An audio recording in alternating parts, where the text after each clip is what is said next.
The name's Jimmy. Lord of the Jimmy. And now it's time for 007 Reviewsh.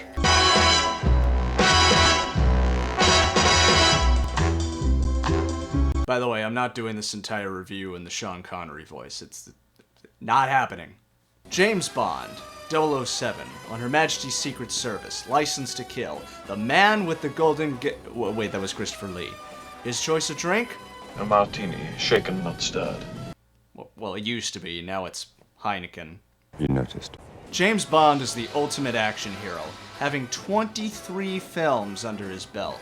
Everybody has their own idea of which James Bond movie is their favorite, but today I'm going to be talking about my favorite Bond film, and that film is Goldeneye. Goldeneye was the first 007 film I ever saw. It's not only my favorite Bond flick, it's one of my favorite movies of all time. The film has a dark, gritty tone juxtaposed with humor, spectacular action scenes, memorable characters, and good old James Bond trying to stop a bad guy from world domination. Very suspensefully directed by Martin Campbell, who would later do Casino Royale. It also inspired one of the best video games of all time, and I'm sure that influences my decision to choose Goldeneye as my favorite James Bond film. But let's see why this is my favorite. This is Pierce Brosnan's first time playing James Bond. When I left Ireland in 1964, the first film I ever saw was a Bond movie. And he hits it out of the park right away. He's a badass, but he's also fun to watch. Beg your pardon? Forgot to knock. Aside from Connery, Brosnan was the best Bond, in my opinion. He certainly looks the part, which is more than I can say for Daniel Craig. You noticed. People name Roger Moore as the funny Bond, best at delivering those dry, witty lines. What a helpful chap. But I feel Brosnan had the funniest moments. No more foreplay. There's a scene when Bond fights a guy in a yacht. He beats the guy down within 10 seconds using not a gun or a gadget, but a goddamn towel. What does he say afterwards?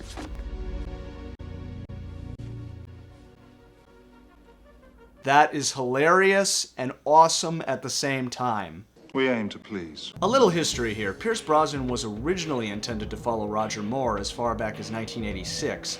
Unfortunately, he was contracted to continue his role on Remington Steele, and the part was given to Timothy Dalton. Make a sound, and you're dead. After 1989's License to Kill produced disappointing box office returns, the producers were embroiled in a long legal battle over the rights to 007. Maybe this was a blessing in disguise because it gave the writers a long time to perfect the story and the opportunity for Brosnan to step in as Bond. Good evening, Moneypenny. Good evening, James.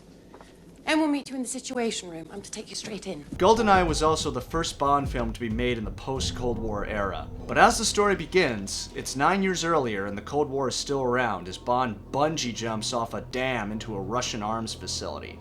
Talk about a Bond-worthy opening. He's on a mission with 006 Alec Trevelyan, played masterfully by Sean Bean. James?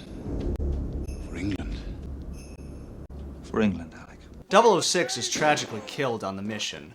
Spoiler alert! Except he's not dead, he's actually behind a plan to steal a nuclear satellite called the Goldeneye and a plan to blow up England in revenge for betraying his Leon's Cossack parents. It's basically another world domination plot. Now, as far-fetched and complicated as that sounds, Sean Bean sells you the story. Unlike most Bond villains who are driven by greed or desire power, well, Trevelyan does plan to steal a lot of money. This is true. What's true is that in 48 hours, you and I will have more money than God. His desire for revenge makes him much more three-dimensional, yet he still has a dark sense of humor. Why can't you just be a good boy and die? You first. I'd put him up there with Goldfinger as one of Bond's best villains. And the idea of 007 going up against one of his own is a novel concept. You know, James, I was always better.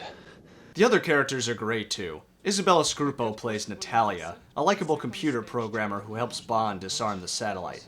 She's very good in the movie, a smart, tough, and sexy Bond girl. Do you know how to use one of these? Yes. Good. She's a definite contender for best Bond girl. You like boys with toys. There's General Ormov, a good, solid, yet vulnerable villain to focus your hatred towards in the beginning.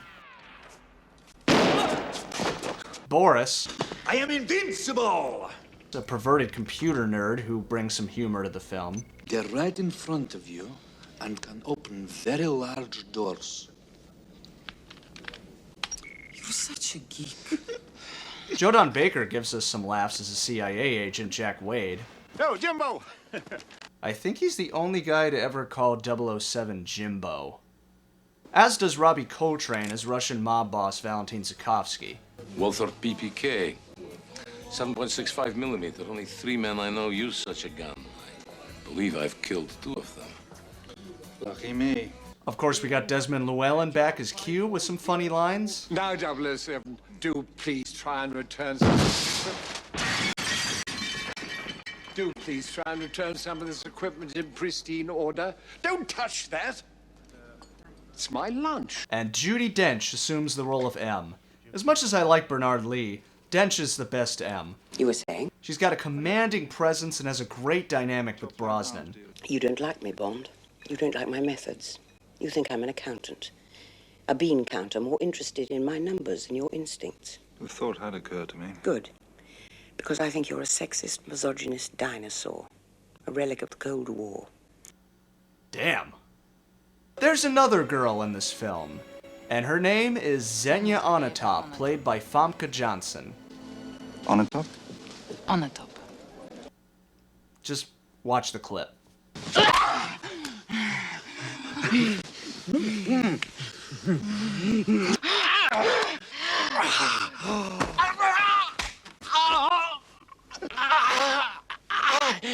Xenia, I can't breathe. Yes! Yes! Did I mention I was going through puberty when I saw this film? And then when she and General Ormov steal the Goldeneye, this happens.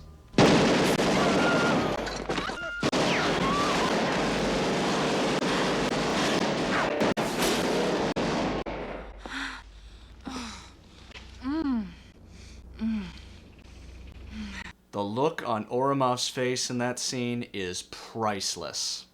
Of course, I've barely mentioned the action. The opening scene, as I mentioned earlier, is spectacular. The stunt where Bond catches the plane off a motorcycle. Wow! I don't care how impractical it is or if they used a little CGI to make this sequence. This is one of the greatest stunts in all Bond history. The action really picks up in the second half of the film. We're treated to an intense shootout with the Russian guards. Man, Brosnan's badass in this scene. Later he drives a tank, yes, a tank, through St. Petersburg. This entire scene reeks of awesomeness.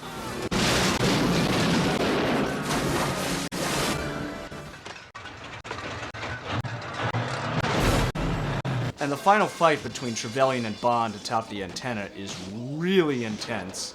I mean, they beat the shit out of each other.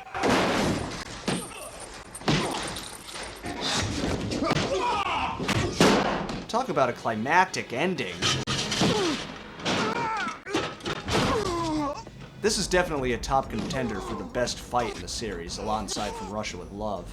Tina Turner sings the title track, written by U2 members Bono and The Edge. It's a good track to be on the same CD with Live and Let Die and Goldfinger. Probably the one criticism everyone seems to agree with is Eric Serra's score. I guess I can understand people who love John Barry's original score, as I do, and feeling that Sierra's synth-heavy music is heresy. Who's that? The next call. It doesn't bother me that much. I think it fits in with a film that's redefining Bond for the 90s. But the biggest gripe I have is the song over the closing credits.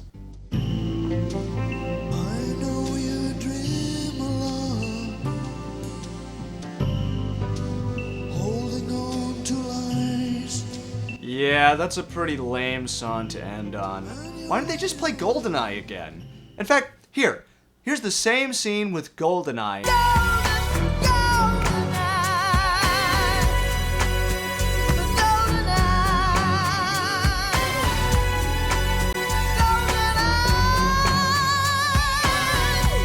Hell yeah! Goldeneye! Ah!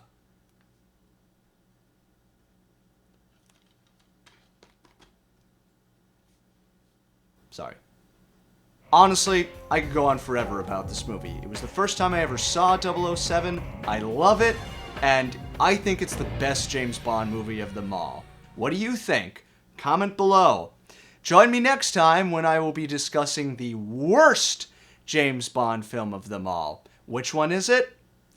Well, you'll just have to wait and see. Make sure you subscribe. Until then, my name's Jimmy. Lord of Jimmy. I like doing Sean Connery.